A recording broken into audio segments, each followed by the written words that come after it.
Mũmbunge wa Nyandarua Faith Gitau arendekithia indo iria ihũthagĩrwo nĩ andũ arĩa marĩ na mawathe ciehererio magoti nĩguo arĩa mabatairio nĩcio mahote kũgunĩka. Mũmbunge ũyũ augĩte kũrĩ na mũigana mũnene wa andũ arĩa marĩ na mawathe magũmĩirwo nĩ moritũ ngũrani, ũndũ ũrĩa ũrabatara ũnyitanĩri wa anyiti itemi kũmateithĩrĩria.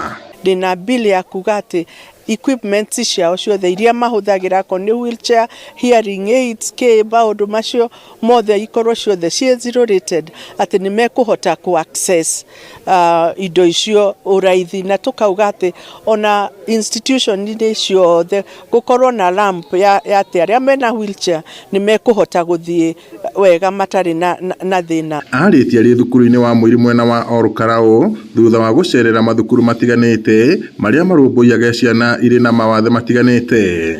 Oho orĩtie thirikari kuongerera mũigana wa arutani arĩa marũmbũiyaga ciana irĩ na mabataro ma mwanya itemi-inĩ rĩa kũhotithia ciana nyingĩ kũgunĩka. Ũguo nĩ ngũthiĩ kwĩ Ministry of Education kũmahoya matũrehere arutani aingĩ nĩgetha ciana ici igakorwo na andũ aingĩ na arutani aingĩ maramathomithia, nĩgetha mũrutani ũmwe atige kũnoga ta ũrĩa ndona gũkũ Mwiri aranoga. Kuma ũhoro wa community, ũhoro wa attitude ĩrĩa ithuĩ enyewe rĩmwe tũkoragwo nayo igũrũ wa ciana ici, na ciana ici kuoneka tarĩ mũrigo harĩ mĩciĩ itũ ona he community itũ.